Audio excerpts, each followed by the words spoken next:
انا طول عمري بني ادمه سالكه من وانا طفله صغيره. احكي لكم على موقف. كنا رايحين اسكندريه تقريبا وانا في ثالثه اعدادي. ف فبص انا مش فاكره الاسعار قوي، فهقول لكم حاجات تقريبيه يعني، بس هو الموقف بالظبط زي ما حصل كده.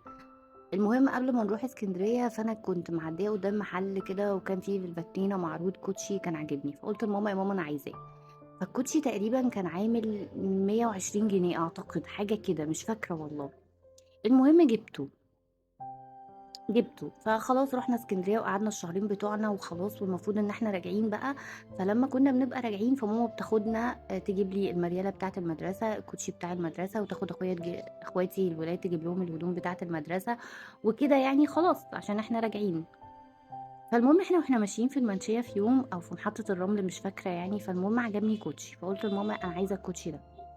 فالكوتشي كان تقريبا معروض عليه، مش فاكرة هو أغلى أو أقل، بس هو تقريبا كان معروض عليه أقل من اللي أنا آه لا، في نفس الرينج بتاع اللي أنا كنت جايباه، أو أغلى سيكة أو أقل سيكة مش فاكرة.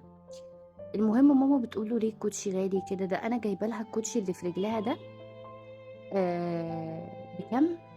ب 100 جنيه أو ب 90 جنيه، هي المفروض إن أنا نزلت فلوس يعني.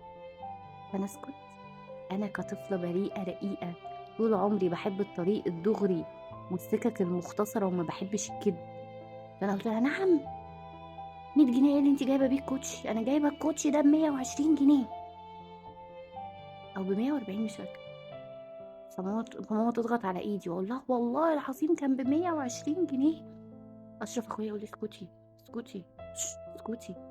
وانا اقول له يا عم اسكت، انت ما كنتش موجود اصلا، انت كنت هنا في اسكندريه مع بابا، انا جايباه، انت مدياني الفلوس حتى باماره واحد اتنين تلاته.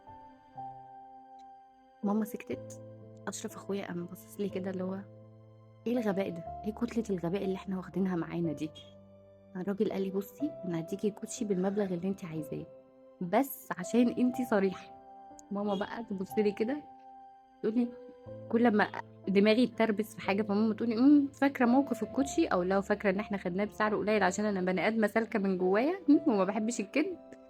بس كان حته موقف بصراحه، انا لو بنتي اتحطت في الموقف ده انا مش عارفه اعمل معاها ايه. بس الحمد لله، ده اللي يدل على ان انا سالكه طول عمري وطفله ما بحبش الكذب، فكبرت فبقيت كبيره ما بحبش الكذب برضه. الحمد لله.